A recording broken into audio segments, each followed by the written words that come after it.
Welcome to the Real Autism Podcast. Real as in relevant, effective, actionable living strategies and solutions for a better quality of life. Join your host, Alicia Gaucher Page, for some real conversations. Sponsored by J. Cole Autism Coaching. Ooh. Yeah. Yeah, that I'm excited for Cole, and I can't wait Yeah. to get Me started. too. I know that he has the language in there. Like, he'll look at a book and the words in the book, and I'm looking at this book now, and it has your satisfaction is guaranteed. And I would say to him, and there's other words on here, and I might say to him, where's the word satisfaction? And he points right to it. And I often wonder, like, where did he get so many words and vocabulary from? Because I've never taught him that word. The likelihood that he's learned that in school, I don't know that he's learned that either. He does know his phonetic sounds. So when I'm trying to get him on his Dynavox, which is what he has to communicate, trying to get him to spell out things, he does figure out words phonetically when I'm sounding them out. So I can't wait. Yeah. I Can't like to wait. use all the mode and that's another thing during the eval I like to see and ask, do they like to handwrite? I mean, using all the motor, are they ones, I have typers spellers that'll touch the letter, say it, and then want to write it. I'm like, wow, you're using all your motor at once, which I encourage. So, anybody that is using any type of motor in a positive way for communication, I'll try to utilize that during the session, as much as possible. So It's funny you say that, because Coleman's dad and I kind of have a different perspective. So I'll be, not that I want you to prove either one of us right or wrong, oh yeah, but let me step in so the middle of that. Yeah. but we talk a lot about, like, Coleman can write his name. It's not really legible, Mm, but to be honest, he doesn't really do a lot of handwriting. It's not a preferred sure. activity for him. And so in elementary school, we kind of got away from it, because it's like, okay, well, we didn't get away from it in elementary, but it started then. But as he got older, it's like, okay, we're moving to a place of functionality and not less necessarily academia per se. So I wanted him just to be able to get the words out. So I was like, Mm, hey, what about, he loves technology, he loves the computer, he loves tablets. Why not let him type it out? all And right. his dad is more like, well, I want to explore his skills on writing too, which I get that, but I felt like, because we already know that's Mm, not a preferred task for okay. him, why continue to, like, push him? Because now we're trying to get him to focus on the modality of writing, understanding the words, and communicating all at the same time. That's great. Yeah. What are Yeah. your And so, thoughts? I think it's fantastic because in my opinion, so what I always say, what we're trying to do with the spelling is as we're spelling these known answers, we're connecting these wires in our brain, especially for them, to kind of ignore the rote of autism, of what their bodies are looping on or stemming on, saying over and over again, maybe typing into YouTube over and over again, that's all rote. It's all loopy, stuff that from my experience, they've told me they do not want to engage in, but it's just comfortable. It's like what they do. And so, same with, like, as we're talking, I kind of noticed, like, I'm tapping my foot a little bit. Like, it's just something I don't notice, but it's no different. Like, it's kind of second nature to them. But we see it as like, well, if they can type into YouTube, obviously they don't need help with spelling. And it's exactly those people that I work with, because what they type with me is completely non-rote and of sound mind compared to the nonsense that kind of just comes out with autism from either, I have tons of guys that loop on movie quotes and, all the old TV shows that are just nonstop or want to engage in scripts. It's those ones that once we can get past the firewall of the autism, we get into the real person that's underneath, and then try to shield. We like hold up a shield of all incoming autism, and we're like, nope, nope, we're typing, and so like all the loops that are still happening, we ignore them. We're like, nope, cannot deal with you right now. And then some you just can't. Sometimes they come and rip the shield down, and the body's got to do its own thing. So then you kind of let it go. All right, let's regroup. But for as long as you can, as personally, I try when if I have a script, a looper on their voice or body, especially if they're trying to type and they're rocking, I have to get that body stopped so they can give me a slow poke without the body. Then they can go back to this. Then they got to pause and do this because if you're trying to spell when you're rocking, you're going to miss every time. And so it's a core body thing. So if they're moving around and I have to follow them with the board, I'm going to make them either stand kind of against the wall just for a second to give them that stability, or just put my hand on their back. All right, give me a letter, and then boom, off they can move. It's like just this moment of let's get that core ready to go spell. And so when you to go back to your writing thing, I think that all that focus on the handwriting and the fine motor of the handwriting of the voice is so good for them to do. Um, that I would encourage anything that's successful, and especially using the brain. So again, wiring the brain over and over again to do the good and not the rote. We want to. He's learned how, or they have learned. I keep using Coleman, but where you the loops that they've learned have become so automatic that we want to take that automatic and fade it into purposeful or good automatic. Yeah. What are the like common challenges that families face when they're starting like S2C or just Mm. starting this whole process? And do you train, like, do parents need to be doing something at home? How do you promote the continuity of what you're doing with the child and what they do at home? Yeah. That is so important. And that I think that because I always tell my clients, once they get going, like I'm not going to be here forever, right? Um, but I love what I do, so I don't plan on doing anything different for a while. But it's one of those things where I have to kind of tell them sometimes, like, you gotta get on board. Because it is easy. You guys live it 24/7. I work it maybe, and I understand, I sympathize with you guys, but you guys live it. So I try to come in there and just say, I know you got a lot on your plate, but if you want this to work, you got to kind of do it at home. And so that's a huge challenge of just adding to their life, because again, this is a lifestyle, not a therapy of like, okay, every Thursday you have to do it for an hour. This is something that I try to pass off as homework to start ingraining into everyday activities. Um, and there's one of the hurdles is I think a lot of people by following the right process to be successful at spelling, you have to start early with educational lessons or just lessons about life. It could be about anything, but you're using nouns, words in your lessons to spell together, to learn together. And so, or I should say, you're learning to spell together. So the process that is. So you're also taking movements around the letter boards and learning your speller as they go to where you trust when they're ready to communicate openly, it's them.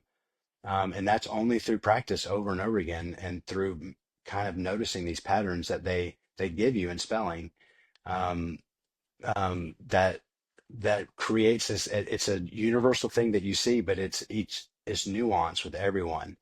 And so when I tell my parents, like, if you start at home, you will see a difference. But if it's just me coming weekly, that can lead to more frustration. So I guess to answer your question, big picture is I've got to get my parents on board, literally on board with the Yeah. boards. Yeah. Yeah. That's like the byproduct of your client dealing with the Yes. parents. Sometimes I Yeah. think the Well, client is easier yes. to work with sometimes than the parent, to be honest, because we What? like, not intentionally, but we put up this guard of Yeah. protection where sometimes it's not really needed. We don't, we have to allow our kids to get out of their comfort zone, i.e., the protection that we're creating, to see what they're really capable of doing. At least Yeah. that's my thought process anyway. Sure. Um, yeah. And so I think that you guys live autism 24/7. And so as when I come in, I just try to make it one of those things where when I can learn from coming into the house, I kind of learn a little bit about the schedule. I kind of learn about some of the stresses that might be in the house, like they're doing this over here, and why do they keep slamming this door over here? That kind of thing, where I help them sometimes in real time troubleshoot situations that maybe they can't solve, but because openly communicating with their kid, were able to at least try to break down some of the reasons. A lot of the time it's just my body's out of control, and it kind of feels good to do certain things. And I know it's not right, but it feels good to do it. And I'm like, I kind of know that when it comes to overeating some cookies, or like, I know the Yeah. feeling you're talking about where I should not be doing this, but man, it feels good. And so it's like, if I can control it, but they can't, it just gives me that much more sympathy to what they must be dealing with day to day. Um, because I think, we all have the similar issues, but they just can't, it just manifests in them a lot more aggressively. And it kind of, with society, the way a lot of people still uneducated about the body loops and stems, they think, oh, something's mentally wrong with them. It's like, no, it's just the body. It's the bodies that's kind of crazy. And it took me a very long time, or a lot of my spellers, to kind of make me realize, like, oh, this is kind of a universal thing. Mhm. If they're all saying the same thing in different ways, that this theme of I can't control my body, but I understand what's going on. It took me a while to open my eyes to that. But once I did and started talking with presuming competence, it all fits together eventually. All these ideas, from the presuming competence to the spelling and all this stuff, it all starts interlocking and makes so much sense once it does. But it's easy to take shortcuts when you see other people spelling. So it's hard not to compare. When my parents, talk to other parents, see other kids spelling, and it can be defeating. So I understand that. I always try to tell my parents, you can't compare, because every journey, you had said it early, every journey with spelling, just like every journey with autism, is different. And so I can never guarantee anything. But when I see certain patterns in my students, um, like after I worked with Coleman for a handful of times, I should be able to see very, very subtle things in his motor movement on the letterboards that'll kind of assess, like, okay, I think he's probably progressing about what I would think, normal, or, oh, he's picking things up quick. It's almost like they fall along this deviated curve that, it's not always the same, but it's similar. And then depending on how well their motor planning is put together already, um, there's things that they're doing at home, and just stuff that they've kind of put together to that point. I've had only one or two clients that I've met day one, and they were typing that in the same time. But I've had many that were able to get up to, say, that our 26 letter board, which is one that you would take out in public for a quick, you want to go to this restaurant or this restaurant, or hey, we just ran into principal so and so. You want to say something to him, that kind of thing.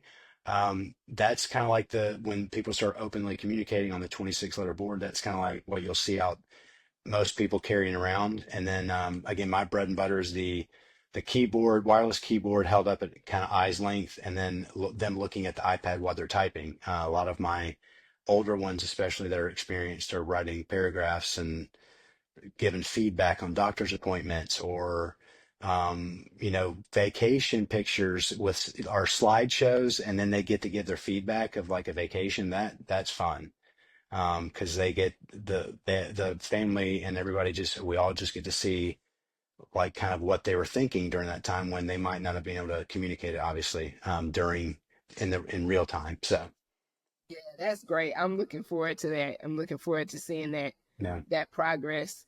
And you mentioned, as you were talking, how you've noticed things working with autistic individuals that, okay, this is a pretty universal thing with the stimming, Mhm. the sensory, and that type of thing. So over the course of your life, and when you first started working with that one family and the autism, and now being your own independent business owner, how has advocacy, or how you advocate for this, changed? Um, uh, that's the first time somebody's asked me. That's a great question, because um, as you were asking that, I was like, oh wow, she made me think of something maybe I haven't. Because I think when I started out, again, I was trained with Soma, so I followed Soma through and through, and kept learning everything I could through Soma. As I was doing that, I started picking up on Elizabeth's style a little bit more. And again, people who start following spelling, you'll kind of know these names. But it's more of like a conversational thing where, again, Soma is very disciplined. I kind of compared my joke about Mr. Miyagi with some is very, very hands-on and very direct, whereas Elizabeth's style and others are more conversational.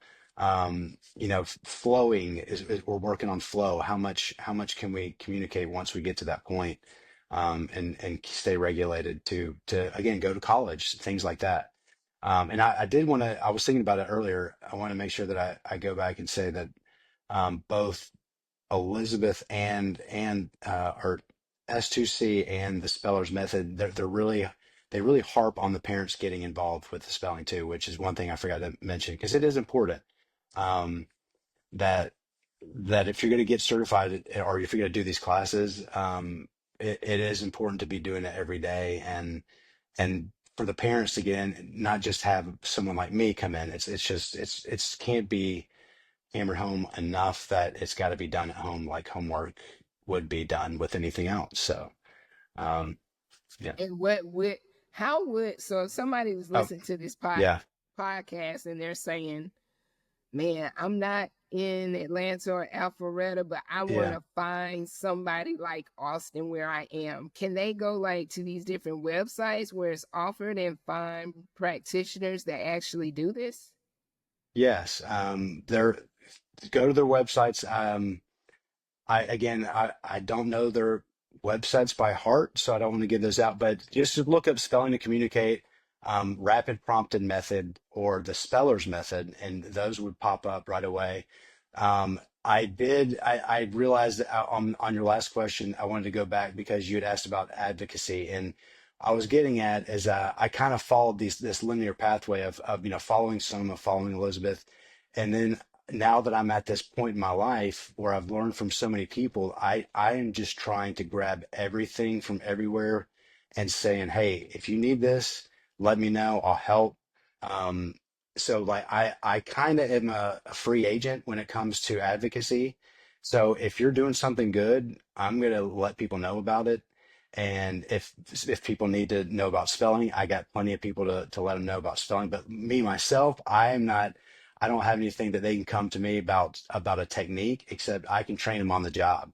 So I do train people on the job. It's one of those things where I can do that, but I don't have a brand, if you know what I mean. The brand is me. I kind of just go off my experience. Again, I'm not gonna say I only do this method or this method, because sometimes I put on my RPM hat. Sometimes I put on my FC hat, and then most of the time I'm wearing S2C. But it doesn't matter to me whichever one you're chasing. It's about communication and purposeful movement, and sharing the love. So I guess to go back to your advocacy question, I'm kind of just all over. If you got some good stuff, if you're doing good stuff, and I notice, I'm gonna give you some love. So yeah, sorry, I didn't mean to go back on that question there. That's So good. That's yeah, great. That's great. And in terms of, you said about your brand, oh, you definitely have a brand. Your brand is you and oh, well, how thank you. you work with your clients. So you have a personalized brand. So correction, you Well, have a brand, thank sir. you, Alicia. That's kind. What are the plans or the future for More Opportunities LLC? What you got coming up? Well, I'm attached to a big project. I can't talk a ton about it, but through my socials, you guys could keep up with that. But yeah, I'm doing something big that'll probably be come to fruition about a year from now. But again, if people need to, without, I've signed an NDA, so I want to make sure I just leave it there. But You if people leave it go there. online, yeah, people go online, they'll kind of know what's going on. Before you and I had scheduled this over a month ago, I think, and somehow I'll get in touch with you about this. But last week I was able to get on a radio show for the first time to do something very similar to what you and I are doing. So it was like Awesome. it all came together within a quick second. So this stuff is very new to me. Your number two interview, and I really do think that because there's a lot more personal things that went on with me that we didn't even get a chance to get into, that we can pick up in part two if you want to. But it's a personal thing that I was in a pretty low part of my life, mentally, and just in a dark place with some things that were going on. And these kids, through their kind words and just positive energy, brought me back from a really bad place, and are the reason I'm still doing this. So it must be said that their words are more powerful than I ever anticipated. And so that's why I'm still here doing this. And that's why I'm passionate about it. That's why I could talk about it for days, because they they changed my thinking. They changed my life. They helped me stop doing things that I didn't want to do. Just like they're doing things that their body doesn't want to do. So I'm going to try to help them stop that. They helped me do things that I didn't want to do. So let me just put that on them, because they, again, have changed my life. So again, that could be a That's whole nother almost a tear. podcast. That's Yeah, that's a almost a whole nother tear podcast. right there. And Yeah. that kind of choked me up a little bit because, Mm, I mean, I feel that as a parent, right? And sure. being the Jasmine and Coleman, I get it. it's, Yeah. it's been very complicated and difficult. But as they get older, I can look back and say, "Wow, look at how far we've come." Right. It's been plenty of times I've been in a low place. It's probably a lot of people listening that have Yeah. been in a low place, but I think you have to get in touch with that individual and see the beauty of what they bring to the table, as opposed to trying to get them to fit in to everybody else's world. When Yeah. you start just kind of being a part of their world, Yeah. it feels different. Mm. I don't know if that makes sense, but it No, yeah, sure. feels different. So my last question for you is, and it will be a part two, because this has been probably one of my most enlightening conversations thus far. What advice would you give to individuals or family who are just beginning their journey with autism and they're dealing with, and just for our listeners, we realize that with autism, everybody with autism is not Yeah. nonverbal. Some people Mm. have echolalia and they just Sure. kind of repeat what you say. But Yes. I have both worlds. I have the ones, my daughter who's echolalic, and I have Coleman who is nonverbal. So what Mm. advice would you give to individuals or families who are just starting their journey and they're really trying to communicate with the individual and they just can't? The first thing you can do is start day one presuming competence, if you aren't already, because a lot of the materialism in our world tells us that if they're not responding to our requests, they're not in there. And I'm here to tell you that every single client that I've been able to communicate with, or even get close to communication with, or any friend I meet, I know that they're in there. And this is just from experience of years and years of speaking with these open communicators, and that they want a lifeline if they can get it. And they know that again, I think most of them realize their parents are doing the best with what they can and the knowledge they have. So if you're listening to this, to me, I'm telling you that is a great path to follow. If any way you can get to a spelling pathway for your non-speaker, I would encourage it. I would take it slow, do some research, find what's best for you. But you have to do it daily, and it needs to be fun. It needs to be part of, you would kid around with your neurotypical kids that, with conversation. Do the same with them. Make jokes with them. You'll start noticing how they're paying attention in different ways, and they'll say something appropriately. You go, wait, what? That was cool, and it is. It's like you start changing the mindset, and you're changing energy. You're changing the way that they feel around us and the way that they can react to things. And so I think if anybody is thinking about spelling or just any type of communication for their non-speaker, I would encourage them to just do your research, but please chase that path, whatever it is for spelling or any type of communication, any type of language. Chase that path, and lead it with presuming competence. Love that. Love that. And it will be a part two. I can't wait to hear what we're going to talk about. It sounds like you're doing some big things. And this is such a big topic, because I've noticed is Jack, not, well, more so Coleman. He's 15 now, and I can tell he gets frustrated because he wants to say something. So a lot of times when you see that quote unquote aggressive behavior, Mm, it's really, it can be defined as aggression, but it's really not aggression. It's really his frustration. Because I tell people all the time, I want you to just, for a day, how many hours could you get through without being able to convey your thoughts? yes. Oh my It's goodness. like floating in your head. Just try it. Something as simple as if you say, pass me the remote. I mean, Mm, pass me the remote. That's 4 words. But imagine if you couldn't say that to someone. It's frustrating. So Yeah. I just try to put myself in their shoes. So Austin, this has been great. I really appreciate you coming to the Real Autism Podcast. Tell people how they can follow you on social media, how they can reach you. How can they Sure. find Austin? So you can email me anytime of questions or any direction you need. It's all one word, spelling Moore, my last name. So it's SPELLINGMOORE @gmail.com. Same handle on social, so it's at spelling more on Instagram, on Twitter, on haven't linked my Facebook yet, but it's on Instagram and Twitter and X. All the socials. It's all the same. Social. Spelling more, yeah. Definitely. Well, But yes, I will encourage everybody to just and stay positive, people, because there's a lot of negativity out there around autism. A lot of the community can be split on things. And, I think autism crosses the aisles when it comes to any nonsense politics. Let's just stay positive and keep driving good energy. that's a good closer, Austin. That's a good one. Thank Thank you, you so Alicia. much. And I'll see we you will, soon, right? Yeah. yes, you will see us soon. You'll see Coleman soon. I can't wait. Okay. All All right. right. Well, take care of yourself. And thanks, guys, for joining the Real Autism Podcast, where we share relevant, effective, actionable living strategies and solutions. See you next time.